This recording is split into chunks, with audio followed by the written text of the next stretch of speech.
Next आप देखें तो हमारे पास क्या आ जाते हैं, भला एंड्रोजन्स आ जाते हैं। एंड्रोजन्स में टेस्टोस्टेरोन है, ठीक है, जो कि एंड्रोजन रिसेप्टर का एगनिस्ट है, ठीक है। और ये कहाँ पर यूज़ होगा, जाहिर सी बात है जिन मेल्स में एंड्रोजन रिलीज नहीं हो रहा उनमें ही हमें ज़रूरत है बाहर से एंड्रोजन देने की, यानी मेल हाइपोगोनेडिज्म में यूज़ होता है, ठीक है। या weight gain in patients with wasting syndrome, अगर किसी पेशेंट में वेस्टिंग डिजीज़ है, मसल वेस्टिंग है ड्यू टू एड्स या एनी अदर इशू, तो उसमें भी हम लोग इसको दे सकते हैं, क्योंकि जो टेस्टोस्टेरोन होता है ये मसल मास को, ये मैं आपको पीछे से पढ़ाती हूँ कुछ बातें टेस्टोस्टेरोन की कि कहाँ कहाँ पर यूज़ हो रहा होता है, ठीक है। ये आपका मसल मास भी इंक्रीज करने के लिए यूज़ हो रहा होता है, कुछ जो एथलीट्स होते हैं वो भी इसको ले रहे होते हैं अपना वेट गेन या मसल मास को इन्हेंस करने के लिए, ठीक है। फीमेल्स में क्या है कि फीमेल्स में विरिलाइजेशन, ये हम ना सारा पढ़ते हैं, उधर से पढ़ते हैं, ठीक है। अच्छा, ये वाइवा क्वेश्चन है कि एनाबॉलिक स्टेरॉइड्स कौन कौन से होते हैं, जिसमें ऑक्सेंड्रोलोन, नॉरएंड्रोलोन, ठीक है। ये क्या है कि ये ratio of anabolic to androgenic activity को इंक्रीज करा देते हैं, ठीक है। एनाबॉलिक स्टेरॉइड्स के नाम आपसे वाइवा में हमारी दफ़ा एक दो बच्चों से पूछे गए थे कि व्हाट आर एनाबॉलिक स्टेरॉइड्स, ठीक है। तो एनाबॉलिक स्टेरॉइड्स जो हैं वो क्या है, यानी जैसे कि हमने हार्मोन इंसुलिन का भी पढ़ा कि उसके सारे काम जो थे वो क्या थे कि उसने सारी चीज़ों की सिंथेसिस को ही प्रमोट कराना था, किसी चीज़ की वो तोड़ फोड़ नहीं करा रहा था। इसी तरह आपका जो टेस्टोस्टेरोन की जो वेरियस फॉर्म्स हैं, या एंड्रोजन टेस्टोस्टेरोन नहीं सॉरी एंड्रोजन की वेरियस फॉर्म्स हैं, ऑक्सेंड्रोलोन, नॉरएंड्रोलोन, ये सारे क्या कर रहे होते हैं कि ये एनाबॉलिक काम कर रहे होते हैं। जैसे मैंने अभी आपको बताया कि मसल वेस्टिंग को प्रिवेंट करना होता है, यानी प्रोटीन मैस, आपका जो लीन बॉडी मैस होता है वो प्रोटीन सी होती है ना, ठीक है। फैट जो है वो लीन बॉडी मैस में नहीं आता।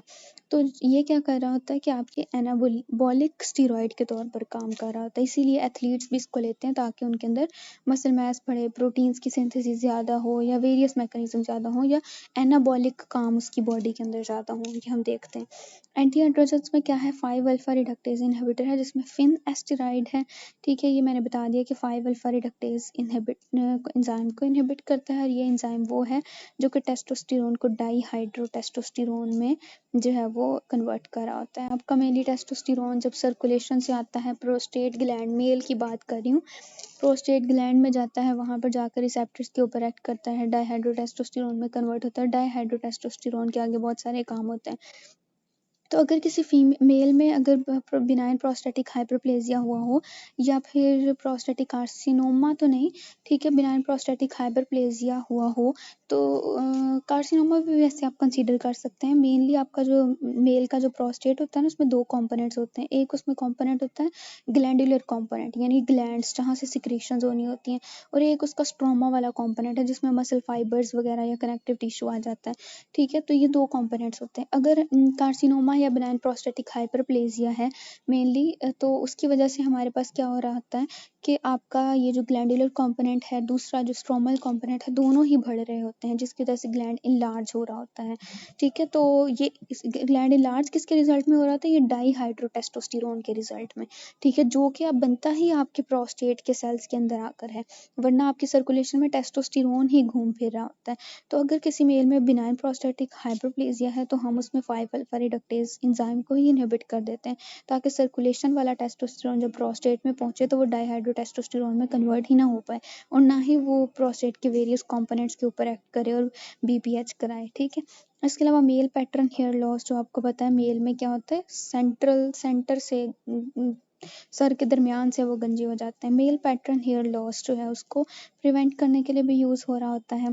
बाकी ये है कि इसकी वजह से इम्पोर्टेंस भी हो सकता है और गायनिकोमेस्टिया भी हो सकता है, ठीक है। यानी जिन मेल्स में एंड्रोजन ही नहीं बन रहे हैं, तो maybe female like symptoms आ जाएं, या उनकी जो स्टेरिलिटी है वो लॉस हो जाए, ठीक है।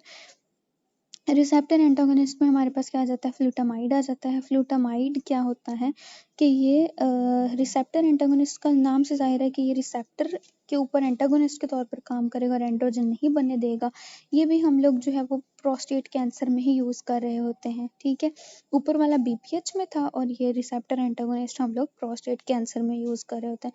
ये भी गायनेकोमेस्टिया, इम्पोर्टेंस और हिपेटोटॉक्सिसिटी वगैरह करा देता है, ठीक है।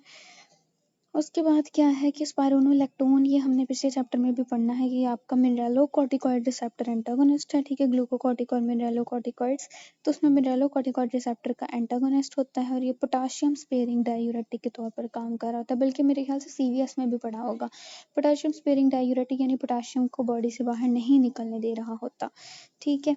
और ये भी एंड्रोजन रिसेप्टर एंटागोनिस्ट के तौर पर काम कर रहा होता है। हिर्सुटिज्म यानी एक्सेसिव हेयर ग्रोथ को प्रिवेंट करने के लिए ही ये यूज़ हो रहा होता है।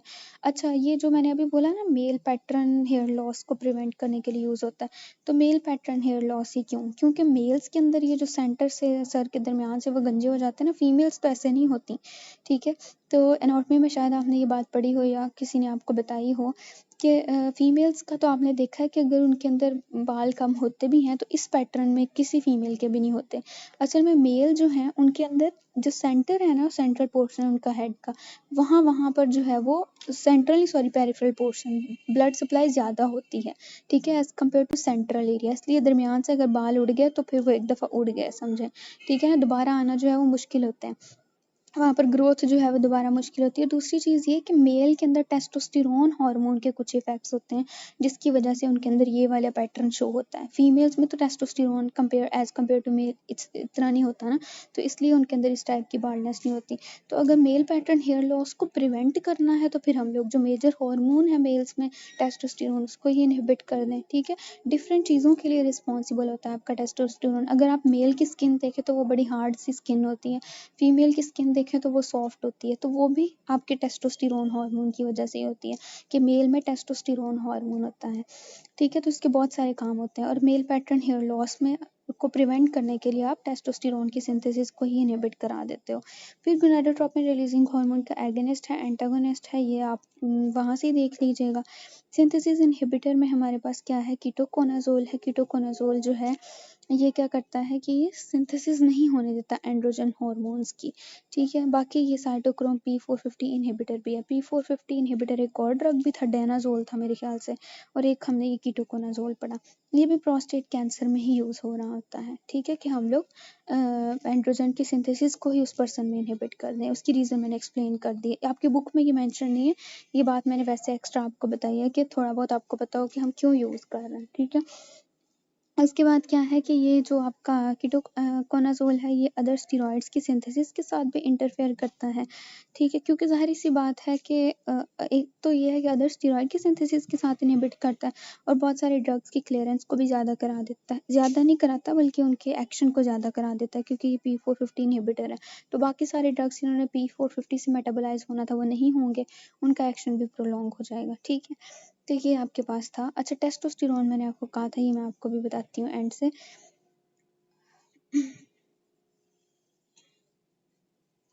अगर आप इसकी जगह अगर आप 40.1 डायग्राम दोबारा भी देखें ना तो कीटोकोनाजोल का एक्शन उन्होंने लिखा हुआ, कीटोकोनाजोल और डेनाजोल का उन्होंने लगाया हुआ कि ये P450 इनहिबिटर होते हैं दोनों हमारे पास, ठीक है ना, एरो से शो कराया हुआ है।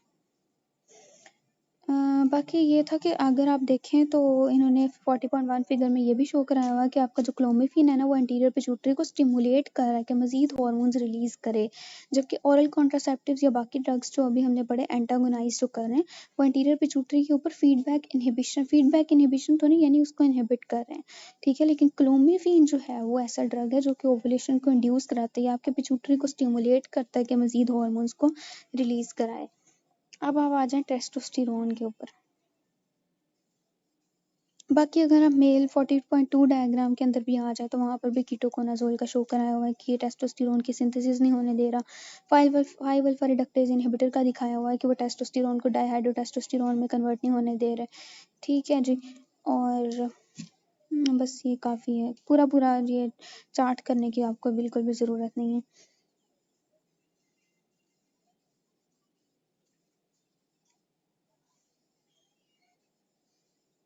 अच्छा, टेस्टोस्टेरोन का अगर आप एंड्रोजन्स पीछे से खोलें आपके पास यहाँ पर लिखे हुए हैं, ठीक है।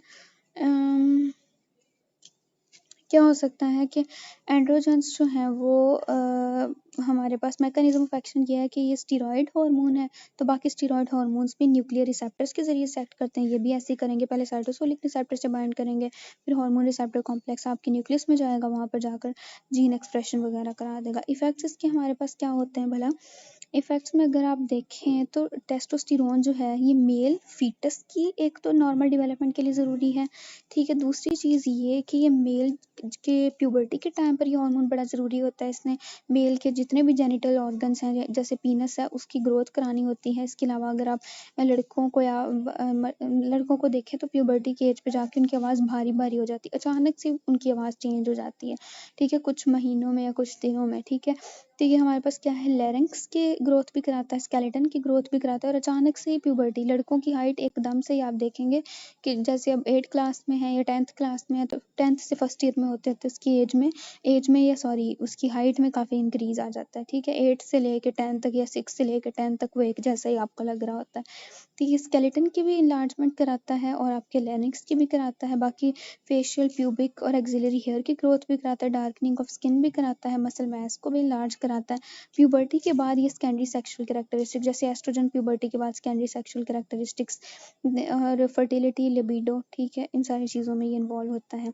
It also acts on hair cells to cause male pattern baldness. ये आपकी बुक में बल्कि लिखा हुआ है कि टेस्टोस्टेरोन जो है वो मेल पैटर्न बाल्डनेस के लिए रिस्पॉन्सिबल होता है, जो कि फीमेल्स में इसीलिए इस पैटर्न में नहीं होती, ठीक है। इसके अलावा हमारे पास क्या है कि ये इन्होंने लिखा हुआ है कि इसका एनाबॉलिक एक्शन होता है, ठीक है। एनाबॉलिक एक्शन है इसका, यानी कि ये मसल साइज को और स्ट्रेंथ को इंक्रीज कराता है, नंबर 1, ठीक है। मसल्स, इसीलिए मैंने आपको बताया एथलीट्स वगैरह भी लेते हैं इसको। ग्रोथ हार्मोन भी वैसे वो लेते हैं जैसे हमने हाइपोथैलेमस और पिट्यूटरी हार्मोन में पढ़ा था, लेकिन ये भी एक एनाबॉलिक हार्मोन है। ये क्या करता है, मसल साइज को और स्ट्रेंथ को बढ़ा देता है, रेड ब्लड सेल्स की प्रोडक्शन को बढ़ा देता है, ठीक है। और मेल्स में आपको पता है ब्लड काउंट भी ज़्यादा होता है एज़ कम्पेयर टू फीमेल्स। वो क्यों होता है, वो भी इसी टेस्टोस्टेरोन की वजह से होता है। बाकी ये है कि ये नाइट्रोजन बैलेंस को पॉजिटिव करा देता है। नाइट्रोजन बैलेंस ये होता है ना कि जितना आप यूटिलाइज करें उतना ही आप एक्सक्रीट कर दो तो वो एक बैलेंस में रहेगा। लेकिन पॉजिटिव बैलेंस की तरफ तब शिफ्ट होता है कि जब आप इंटेक ज़्यादा करो और एक्सक्रीट कम करो। नेगेटिव बैलेंस तब होता है कि जब आप एक्सक्रीट कम करो, सॉरी, नेगेटिव बैलेंस तब होता है जब आप इंटेक कम करो और एक्सक्रीट ज़्यादा करो। तो ये पॉजिटिव नाइट्रोजन बैलेंस कराता है, यानी इंटेक ज़्यादा है लेकिन एक्सक्रीशन कम है नाइट्रोजन की बॉडी से। और ये बोन मिनरल डेंसिटी को भी प्रमोट करा रहा है। दैट इज़ वाई कि हम इसको जो है वो एनाबॉलिक हार्मोन कह रहे होते हैं। क्लिनिकल यूज़ इसका यही है कि रिप्लेसमेंट थेरेपी में भी यूज़ हो सकता है। अगर किसी में हाइपोगोनाडिज्म है, अगर मेल में एनीमिया है तो आप उसमें भी यूज़ कर सकते हो। अगर वेस्टिंग सिंड्रोम है, एड्स का पेशेंट है, उसमें आप यूज़ कर सकते हैं। एथलीट्स भी बल्कि इसको यूज़ करते हैं मसल बल्क और स्ट्रेंथ को इंक्रीज़ करने के लिए और अपनी एथलेटिक परफॉर्मेंस को इंक्रीज़ करने के लिए। टॉक्सिसिटी जो है वो, अगर फीमेल्स में आप एंड्रोजन यूज़ करते हो, ठीक है, तो फीमेल्स की विरिलाइजेशन हो जाती है, यानी कि उनका मेल वाले थोड़े से सिम्टम आना शुरू हो जाते हैं, जैसे बालों की ग्रोथ ज़्यादा हो जाती है, ठीक है। ये वो वाले बालों की ग्रोथ नहीं है, यानी फेशियल हेयर ग्रोथ, चेस्ट के ऊपर हेयर ग्रोथ ज़्यादा हो जाती है, क्लाइटोरिस इनलार्ज हो जाता है और वॉइस भी उसकी डिपेंड हो जाती है मेल की तरह, मेंस्ट्रुअल इरेगुलरिटी हो जाती है, ठीक है।